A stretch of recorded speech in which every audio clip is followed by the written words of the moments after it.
মুসা নবী ডাক দিয়া কয়, আপনি তো তাহলে আল্লাহর একজন নেক বান্দা, আপনার মনের কোনো চাওয়া পাওয়া আছে কিনা একটু বলেন না, মনের চাওয়া পাওয়া থাকলে আমি পূর্ণ করার চেষ্টা করব। আরে মুমিন, আরে মুমিন, লোকটা ডাক দিয়ে বলে, আমার মনের ভিতরে দুইটা চাহিদা। এক নাম্বার চাহিদা হলো জামানার শ্রেষ্ঠ নবী মুসার সাক্ষাৎ আমি চাই, মুসাকে আমি দেখতে চাই। এই বানি ইসরাইলের সবচাইতে দামি নবী মুসার সঙ্গে যদি আমার সাক্ষাৎ হয়ে যায় গো, তাহলে আমার একটা চাহিদা পূর্ণ হয়ে গেল। দ্বিতীয় আর একটা চাহিদা, ওই যে সামনে একটা কুয়া আছে, কুয়া, এই কুয়ার পানি প্রচণ্ড ঠান্ডা, ওই কুয়ার ভিতর থেকে ঠান্ডা গ্লাস পানি আমি পান করতে যাই। মুসা নবী তিনি আর তার পরিচয় দিলেন না। মুসা নবী মনে মনে ভাবতেছে তাহলে তার দুটা আশা এই মুহূর্তে পূরণ হতে যাচ্ছে। মুসা নবী ডাক দিয়ে বলে, ঠিক আছে আমি যাই আপনার জন্যে, আমি পানি নিয়ে আসি। পানি নিয়ে আসার পরেই মুসা নবী যখন পানি আনতে গেলেন, আইসা দেখেন আশ্চর্য ঘটনা, লোকটাকে কে যেন হত্যা করে ফেলছে। শুধু হত্যা করেছে তা না রে মুমিন, হত্যা করে দুই টুকরা করেছে দেহ। দেহ একদিকে, মাথা আর একদিকে। মুসা নবী বড় আশ্চর্য হয়ে গেলেন। দুই দিকে তার বডি, দেহ হত্যা করে কে জানি আলাদা করে দিয়েছে। মুসা নবী তো সাধারণ কোন নবী না, আর রাগী নবী ছিলেন, তার দেহে রাগ উঠে গেল। হযরত মুসা নবী তিনি যখন রাগ করতেন গো, মুসা নবীর মাথার মাঝখান দিয়ে রাগ করার সাথে সাথে চুল বেদ হয়ে দাঁড়ায় থাকতো। এত রাগী নবী ছিলেন মুসা নবী। আরে মুমিন, হযরত মুসা নবী এত রাগী নবী, মুসা নবীর কাছে হযরত আজরাইল মালাকুল মউত যখন আসছিল, আসার পরে মালাকুল মউত আজরাইলকে মুসা নবী এমন একটা থাপ্পড় মেরেছে, চোখ আলাদা করে ফেলেছে। মালাকুল মউত আজরাইল আমার আল্লাহর কাছে গিয়া কয়, আরে কার কাছে পাঠাইলেন? আল্লাহ এমন একটা থাপ্পড় দিয়েছে, আমার চোখ কানা করে ফেলেছে। আল্লাহ ডাক দিয়া কয়, বুঝে শুনে যাওয়ার দরকার ছিল রে, এটা আর কেউ না, এটা জামানার শ্রেষ্ঠ নবী আমার কালিমুল্লাহ মুসা আলাইহিস সালাতু ওয়াস সালামের কাছে তুমি গিয়েছো না? তার কাছে গিয়া যদি সালাম না দাও, একটা মাইরু মাটিত পড়বে না। কেন তুমি সালাম দাও নাই? আবার যাও, গিয়া সালাম দিয়া মুসার সঙ্গে কথা বলবা। কেমন গরম নবী ছিলেন মুসা নবী, যিনি আজরাইলকে থাপ্পড় দিয়া মুসা আলাইহিস সালাতু ওয়াস সালাম চোখ কানা করে ফেলেছে। তাহলে কতটুক গরম নবী ছিলেন মুসা নবী। ওই আল্লাহর ওলির জন্য যখন পানি নিয়ে আসলেন, পানি নিয়ে এসে দেখেন লোকটাকে কে যেন হত্যা করে ফেলেছে গো। মুসা নবী বড় আশ্চর্য হয়ে গেলেন। শুধু হত্যা করেছি তা না, এমন নিখুঁতভাবে হত্যা করেছি, দুই টুকরা করে ফেলেছি। দেহের একটা অংশ বডি একদিকে, মাথা আর একদিকে। মুসা নবী রাগান্বিত হইয়া কে হত্যা করেছে তালাশ করতেছেন। জঙ্গলের পার্শ্ব দিয়ে কে হত্যা করেছি যখন তালাশ করে গো, হঠাৎ করে মুসা নবী তাকায় দেখে জঙ্গলের ভিতর থেকে একটা বাঘ বের হয়ে আসছে।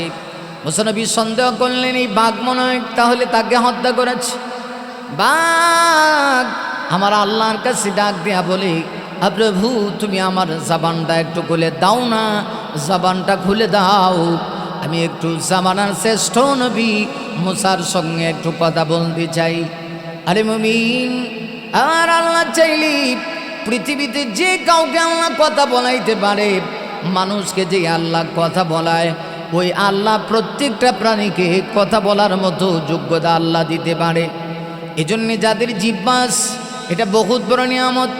মুমিন রে, এই নিয়ামত পায়া যদি নিয়ামতি যথাযথ ব্যবহার না করি গো, কিয়ামতের ময়দানে আল্লাহ রাব্বুল আলামিনের কাছে আপনাকে আমাকে জবাব দেওয়া লাগবে। আর যদি জিহ্বা নামক নিয়ামতের ব্যবহারটা আমরা ভালো করি, আল্লাহর নিয়ামতের শুকরিয়া আদায় করলে নিয়ামত আমার আল্লাহ বাড়ায় দিবে। আরে মুমিন, আমার কথা না, আমার আল্লাহ পবিত্র কোরআন শরীফে সূরা ইব্রাহিমের ভিতরে আমার আল্লাহ বলেন, লাইন শাকারতুম লাযীদান্নাকুম ওয়া লাইন কাফারতুম ইন্না আযাবী লাশাদীদ।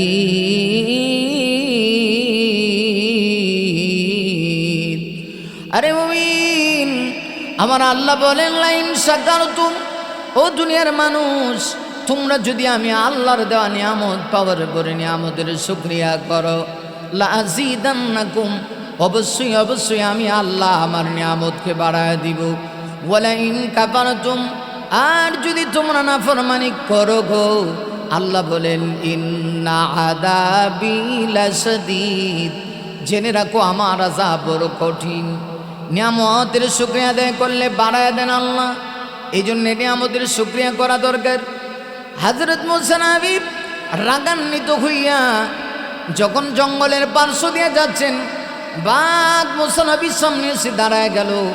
বাঘ আল্লাহকে ডাক দেয়া কয়, আল্লাহ গো, আগো প্রভু, প্রভু তুমি তো চাইলে পারো আমার জবানটা খুলে দিতে, আল্লাহ আমার জবানটা খুলে দাও গো।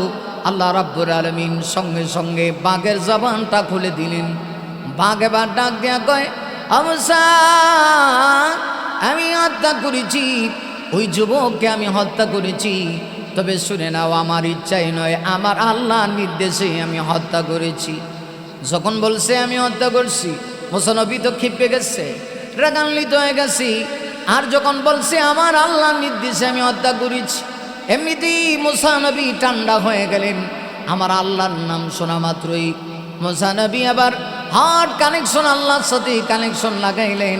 মূসা নবী আবার আল্লাহকে জিজ্ঞাসা করে, প্রভু তোমার লীলা খেলা কিচ্ছু বুঝলাম না, এই লোকটা এত বড় নেককার, 1-2 বছর না, আজকে প্রায় 400 বছর যাবৎ লোকটাকে বল্লায় কামড়ায়, যতবার বল্লায় কামড়ায় লোকটা ততবার তোমার পবিত্রতা বর্ণনা করে, অথচ সেই লোকটাকে তুমি হত্যা করার নির্দেশ দিলা, বাঘকে বুঝলাম না।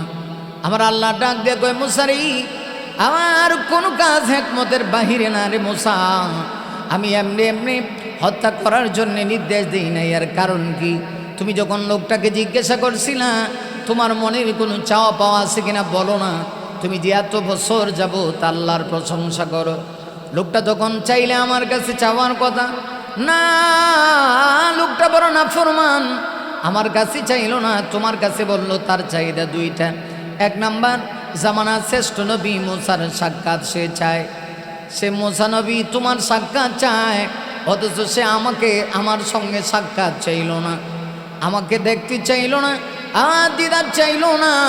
আমার দিদার চাইলে আমি আল্লাহ তাকে আমার দিদা দিতাম। নসিব বড় খারাপ রে মূসা, আমি বড় রাগান্বিত হয়েছি, কারণ আমি তাকে 1-2 বছর না 400 বছর যাবত বল্লায় তাকে কামড়ায়। এই কামড়ানো অবস্থায় আমি আল্লাহ তার রিজিকের ব্যবস্থা করি, আমি তার খাবারের ব্যবস্থা করি। আমি আপনাদের কাছে জানতে চাই রিজিকের মালিক কে? আরে মুমিন, আমার আল্লাহ পবিত্র কোরআন শরীফের সূরা হুদের ভিতরে আমার আল্লাহ বড় চমৎকার করে আমার আল্লাহ বলেন, ওয়ামা মিন দাব্বাতিন ফিল আরদি ইল্লা আলাল্লাহি রিজকুহা ওয়া ইয়ালামু মুস্তাকাররাহা ওয়া মুস্তাওদাআহা কুল্লুম ফি কিতাবিন মুবিন। আরে মুমিন, আমার আল্লাহ বলেন, জমিনে এমন কোনো বিচরণশীল প্রাণী নাই যে প্রাণীর রিজিকের ব্যবস্থা আমি আল্লাহ রাব্বুল আলামিনের পক্ষ থেকে করা হয় না। এই পৃথিবীতে যত প্রাণী আছে সকল প্রাণীর রিজিকের ব্যবস্থা আমার আল্লাহ করি। এমনকি একটা পাখি যখন তার গাছের ডাল থেকে বের হয়ে যায়, পাখি জানে না তার রিজিক কোথায় আছে। কোনো পাখি না খেয়ে আবার তার জায়গায় ফিরে আসে না, সবাই পেট ভরে খেয়ে তার ডালে আবার ফিরে আসে। আল্লাহ বলেন, একটা পাখির রিজিকের ব্যবস্থাও আমি আল্লাহ করি, অথচ তোদের কোনো কিচ্ছুর প্রয়োজন হইলে আমার কাছে যাস না। আল্লাহ ডাক দিয়ে কয়, মূসা রে, মূসা, 400 বছর সে আমার এই কঠিন পরিস্থিতিতে আমার পবিত্রতা বর্ণনা করেছে, এটা তার নিজস্ব যোগ্যতা নয় রে মূসা, আমি আল্লাহ তাকে আমার প্রশংসা করার যোগ্যতা দিয়েছি। আর 400 বছর পর্যন্ত আমি আল্লাহ তাকে খাওয়ার ব্যবস্থা করেছি, কিন্তু সে বর্ণনা ফরমান, আমি আল্লাহকে দেখতে চাইল না, তোমাকে দেখতে চাইল। আমি বড় কষ্ট পেয়েছি। 2 নাম্বার, তার আশা পানি খাবি, ঠান্ডা পানি যদি খাইতে হয়, আমি আল্লাহ তাকে এতদিন রিজিকের ব্যবস্থা করে দিয়েছি। আমার কাছে চাবে, আমি আল্লাহ অবশ্যই তাকে রিজিকের ঠান্ডা পানি দিয়ে তার রিজিকের ব্যবস্থা করে দিব। পানি তৃষ্ণা আমি আল্লাহ নিবারণ করে দিব, কিন্তু আমার কাছে চাইল না। এজন্য আমি তার প্রতি রাগান্বিত হয়ে বাঘকে হুকুম করেছি, বাঘ যেন তাকে হত্যা করে ফেলে, বাঘ যেন তাকে 2 টুকরা করে ফেলে। মুসা নবী সাথে সাথে বুঝতে পারলেন, ডাক দিয়ে বলেন, আল্লাহ গো, আপনার হিকমত বোঝা বড় কঠিন, কারণ আমার আল্লাহ যা করে হিকমতের বাহিরে কোনো কিছু করে না। আরে মুমিন, আসলে এই জন্য বলছিলাম, আল্লাহ রাব্বুল আলামিন পৃথিবীর মানব জাতিকে মাঝে মধ্যে নিয়ামত দিয়ে আমার আল্লাহ মাঝে মধ্যে পরীক্ষা করে, বান্দা নিয়ামত পেয়ে আমার শুকরিয়া আদায় করে কিনা। যদি নিয়ামত পেয়ে বান্দা যদি আল্লাহকে স্মরণ না করে, আল্লাহ তার প্রতি রাগান্বিত হয়। আল্লাহ রাব্বুল আলামিন, আরে মুমিন, এই জন্য পবিত্র কোরআনের সূরা বাকারার ভিতরে আমার আল্লাহ বড় চমৎকার করে বলেছেন, ফাদকুরুনি আযকুরকুম ওয়াশকুরুলি ওয়ালা তাকফুরুন। আমার আল্লাহ বলেন, ফাদকুরুনি, বান্দা অতঃপর তোমরা যদি আমাকে স্মরণ করো, আযকুরকুম, আমি আল্লাহ তোমাদেরকে স্মরণ করব, ওয়াশকুরুলি, আর যদি তোমরা আমার নিয়ামত পেয়ে নিয়ামতের কৃতজ্ঞতা আদায় করো, আমি নিয়ামত তোমাদের জন্য আরো বাড়িয়ে দেব। ওয়ালা তাকফুরুন, সাবধান তোমরা আমার নাফরমানি করো না, অকৃতজ্ঞ হয়ে যাও না, কারণ অকৃতজ্ঞ বান্দার সঙ্গে আমার আল্লাহ নাই। আমার নিয়ামতের শুকরিয়া করো, যদি নিয়ামতের শুকরিয়া কদর জামি করতে পারো, আল্লাহ রাব্বুল আলামিন বলেন, অবশ্যই আমি আমার নিয়ামত তোমাদের জন্য বাড়িয়ে দেব। বনি ইসরাইলের নবী মুসা আলাইহিস সালাতু ওয়াস সালামকে আল্লাহ রাব্বুল আলামিন নবী বানায় শুধু পাঠিয়েছিলেন তা না, মুসা নবী তার জাতিকে অনেক বোঝানোর জন্য চেষ্টা করেছে, কিন্তু মুসা নবীর এই জাতির মানুষগুলি বড় নাফরমান ছিল। মুসা নবীর কথা বনি ইসরাইল জাতিরা শুনতো কম। এমনকি এই জাতির একটা অভ্যাস ছিল, এই জাতি বড় বেশি গারোয়া জাতি ছিল। মুসা নবী যদি বলতেন ডান দিকে যাও, ওরা বাম দিকে যাইত। অথচ আল্লাহ রাব্বুল আলামিন, আরে ওই এদেরকে আসমান থেকে আমার আল্লাহ রিজিক দিয়েছিলেন, মান্না সালওয়া দিয়েছিলেন, দেওয়ার পরেও আসমান থেকে রিজিক প্রাপ্ত হইয়া ওই বনি ইসরাইল জাতি ওরা মুসা নবীর সঙ্গ দিল না, মুসা নবীকে নবী হিসাবে মানল না। এ জাতি বড় বর্বর জাতি ছিল, নির্লজ্জ জাতি ছিল, এরা গারোয়া জাতি ছিল। মুসা নবী যদি বলতেন একটা, ওরা তখন বলতো আরেকটা। এরকম খারাপ জাতি, বর্বর জাতি ছিল এই বনি ইসরাইল জাতি। বনি ইসরাইল এই জাতি আজও পর্যন্ত গোটা পৃথিবীতে তারা সারা পৃথিবীর মানুষদেরকে আজও পর্যন্ত কষ্ট দিচ্ছে। এই জাতির মানুষগুলি, এই ইহুদিরা, এই খ্রিস্টানেরা ইসলামের দুশ্মন, কোরআনের দুশ্মন। আমার কথা না রে মুমিন, আরে মুমিন, আমার আল্লাহ আজ থেকে প্রায় 1400 বছর পূর্বে আমার আল্লাহ বলেছেন, ইয়া আইয়ুহাল্লাযীনা আমানু লা তাত্তাখিযুল ইয়াহুদা ওয়ান নাসারা আউলিয়া বা'দুহুম আউলিয়াউ বা'দ ওয়া মান ইয়াতাওয়াল্লাহুম মিনকুম ফাইন্নাহু মিনহুম ইন্নাল্লাহা লা ইয়াহদিল কওমাজ যালিমিন।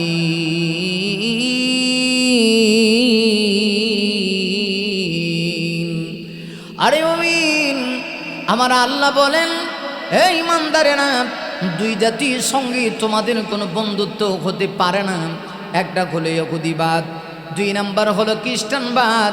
বা'দুহুম আউলিয়াউ বা'দ, আল্লাহ বলেন এরা একে অপরের বন্ধু, পরস্পরের বন্ধু। ইয়ার পরেও শেষ না, আমার আল্লাহ বলেন, ওয়ামান ইয়াতাওয়াল্লাহুম মিনকুম ফাইন্নাহু মিনহুম। এরপরেও যদি আমার আল্লাহর পক্ষ থেকে বিধান আসার পরে যদি কেউ ইহুদি নাসারাদের অনুসরণ করে, আল্লাহ রাব্বুল আলামিন বলেন তারাও তাদের অন্তর্ভুক্ত হয়ে যাবে। নারী মুমিন না, শুধু তাই না রে মুমিন, নারী মুমিন আল্লাহ এটাও বলেছেন ইন্নাল্লাহা লা ইয়াহদিল কওমাজ জালিমিন। আমার আল্লাহ রাব্বুল আলামিন জালেম সম্প্রদায়কে কখনো হেদায়েত দেয় না। এজন্যে বানি ইসরাইল জাতিকে আমার আল্লাহ ধ্বংস করেছিলেন। বানি ইসরাইলের মুসা নবীকে বানি ইসরাইল জাতির জন্য আল্লাহ নবী বানায় পাঠাইছে। 1-2 হাজার পয়গম্বর নয়, বনি ইসরাইল আমার আল্লাহ 70,000 নবী পাঠাইছে। মুসা আলাইহিস সালাতু ওয়াস সালামকে আল্লাহ পাক মুজিজা দিয়েছিলেন। মুজিজা দিয়েছিলেন কি? মুসা নবীর হাতের লাঠিটা একটা মুজিজা ছিল। হাতের লাঠি যখন তিনি জমিনে ফেলে দিতেন, সেটা বিশাল বড় সাপে পরিণত হয়ে যাইত। এটা মুসা নবীর একটা জীবন্ত মুজিজা। আল্লাহ রাব্বুল আলামিন সম্মানিত সুদী, এ মুজিজা আমার আল্লাহ পাক মুসা নবীকে দিয়েছিলেন। আমার আল্লাহ সেই কথা না পবিত্র কোরআন শরীফের সূরা তাহার ভিতরে আমার আল্লাহ বলে চমৎকার করে আমার আল্লাহ বলেন, ওয়ামা তিলকা বিয়ামিনিকা ইয়া মূসা ক্বালা হিয়া আসায়া আতাওয়াক্কাউ আলাইহা ওয়া আগুসসু বিহা আলা গনামি ওয়ালিয ফীহা মাআরিব উখরা। আরে ওই আমার আল্লাহ বলেন মা তিলকা বিয়ামিনিকা ইয়া মূসা। আল্লাহ ডাক দিয়া কয়, মুসা তোমার ডান হাতে এটা কি? মুসা আলাইহিস সালাম বলেন ক্বালা হিয়া আসায়া, এটা আমার লাঠি। আতাওয়াক্কাউ আলাইহা, মুসা নবী তো কালিম ছিলেন, আল্লাহর সঙ্গে কথা বলতেন গো। আল্লাহ যদি একটা জিজ্ঞাসা করতো গো, মুসা নবী 3টা জবাব দিত, কারণ তিনি আল্লাহর পাগল ছিলেন।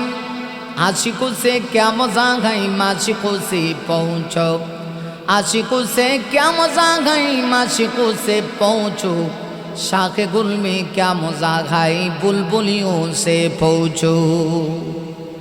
आशिक যখন তার মাশিকের সঙ্গে কথা বলে, প্রেমিক যখন তার প্রেমিকার সঙ্গে কথা বলে, কথা বলতে বলতে সারা রাত চলে যায়, মোবাইলের ব্যাটারি লো হয়ে যায়, ব্যাটারি লো হয়ে যাওয়ার পরেও তার কথা শেষ হয় না। যত কথা বলে জ্বালা আরো বাড়ে, হাইরে জ্বালা, ভিতরে জ্বালা, বাইরে জ্বালা, জ্বালা আর জ্বালা, যত কথা বলে জ্বালা বাড়ে, জ্বালা বাড়ে, জ্বালা বাড়ে, ভালোবাসা বেড়ে যায়। যত কথা বলে তত ভালোবাসা বেড়ে যায়। আরে ওই মুসা নবী তো আল্লাহর সঙ্গে কথা বলতেন। আমার আল্লাহ জিজ্ঞাসা করলেন, মুসা রে তোমার ডান হাতে এটা কি? মুসা নবী ডাক দিয়া বলেন, আমার ডান হাতে লাঠি। আল্লাহ কিন্তু জিজ্ঞাসা করেন নাই লাঠি দিয়ে কি করো। মুসা জবাব দিয়া বলেন, আতাওয়াক্কাউ আলাইহা, আমি এটার উপরে বর দিয়া খাড়াই, ওয়া আহুসসু বিহা আলা গানামি, আমি এটা দিয়ে ছাগলের জন্যে পাতা পারি, আমার ছাগলের জন্যে পাতা পারি, পাতা পেরে পেরে আমার ছাগলে খাওয়াই। ওয়ালিয়া ফিহা মাআরিব উখরা। আরে ওই মুসা নবী ডাক দিয়ে বলেন, এবং অন্যান্য আমি কাজ করি। আল্লাহ জিজ্ঞাসা করলেন একটা, মুসা নবী জবাব দিলেন 3টা। এটা আশেক মাসুকের কারবার। কিন্তু আল্লাহ কেন জিজ্ঞাসা করলেন? মুসা নবী তো জানে না তার হাতের লাঠি যে সাপ হয়ে যায়। আল্লাহ রাব্বুল আলামিন মুসা নবীকে আবার ডাক দিয়া বললেন, ক্বালা আলকিহা ইয়া মূসা ফাআলকাহা ফাইদা হিয়া হাইয়াতুন তাসআ। আরে ওই আমার আল্লাহ ডাক দিয়ে বলে, মুসা রে আপনার হাতের লাঠি আপনি জমিনের ভিতরে নিক্ষেপ করেন। ক্বালা আলকিহা ইয়া মূসা, মুসা নবীকে আল্লাহ বলেন আপনি আলকিহা ইয়া মূসা, আপনার লাঠি নিক্ষেপ। এটা বিশাল বড় একটা সাপ হয়ে গেল। মুমিন রে, বিশাল বড় সাপ হয়ে লাঠি যখন বিশাল বড় সাপ হয়েছে, সাপ হইয়া আল্লাহ বলেন তাসা, সে দৌড়াইতে শুরু করছে। মুসা নবী তো ভয় পেয়ে গেলেন, মুসা নবী ভয় পেয়ে গেলেন। আমার আল্লাহ ডাক দিয়া বলেন, কালা খুযহা ওয়ালা তাকাব, মুসা খুজ ধরো, কালা খুযহা, কালার ফাইল আমার আল্লাহ। আমার আল্লাহ বলেন কালা খুযহা ওয়ালা তাকাব, আরে মুসা ধরো, লা তাকাব, ভয় পায়ও না, সানুঈদুহা সিরাতাল উলা, আমি আল্লাহ তুমি লাঠি ধরা মাত্রই আগের মতো করে দিব, অর্থাৎ লাঠি লাঠি হয়ে যাবে, আর লাঠি জমিনে ফেলে দিলে বিশাল বড় সাপ হয়ে যাবে। বনি ইসরাইলের লোকেরা মুসা নবীর এই যে আল্লাহর পক্ষ থেকে মুজিজা দেওয়া হয়েছে এটাও তারা মানতে রাজি না। এরা বলে মুসা নবী বিশাল বড় জাদুগির, নাউজুবিল্লাহ। মুসা নবী বিশাল বড় জাদুগির, নারী মুমিন না। মুসা নবী, আমার আল্লাহ মুসা নবীকে জাদুগির বানায় নাই। মুসা নবী জাদুগির ছিল না গো। মুসা আলাইহিস সালাতু ওয়াস সালামকে দিয়েছেন আল্লাহ মুজিজা। মুজিজা এক জিনিস, জাদু হলো আরেক জিনিস। তাই তারা বড় বড় জাদুগিরদেরকে ভাড়া করে আনছে। 70,000 জাদুগিরকে ভাড়া করে আনছে। 70,000 জাদুগিরকে ফেরাউন যখন ভাড়া করে আনছে, ফেরাউন কত বড় জালেম ছিল। মুসা নবী দাওয়াত গ্রহণ তো করে নাই, বরং সে নিজেকে আল্লাহই দাবি করে বসেছে। ফেরাউন বলেছে ফাকালা আনা রাব্বুকুমুল আলা, আরে ওই ফেরাউন বলে আমি সবচেয়ে বড় রব। ফেরাউন মুসা নবীকে তো মানলই না, বরং মুসা নবীর মুজিজাকে জাদু বলে আখ্যায়িত করে। 70,000 জাদুগির তারা নিয়ে আসছে ভাড়া করে। 70,000 জাদুগির এসে যখন প্রত্যেকেই তাদের জাদু ছেড়ে দিয়েছে, সাপগুলি ছেড়ে দিয়েছে। 70,000 সাপ ছেড়ে দেওয়ার পরে মুসা আলাইহিস সালাম তার হাতে লাঠি যখন ফেলে দিয়েছে, এটা এত বড় সাপ হয়েছে, বিশাল বড় সাপ হইয়া এমনভাবে একটা এমনভাবে মুখটা খুলেছে, বিশাল বড় সাপ হইয়া এমনভাবে মুখ খুলেছে। মুখের ভিতরে দেখা গেছে ফেরাউনের 70,000 জাদুগিরির যত জাদুর সাপ ছিল সবগুলা মুসা নবীর মুখের সাপের ভিতরে ঢুকে গেছে।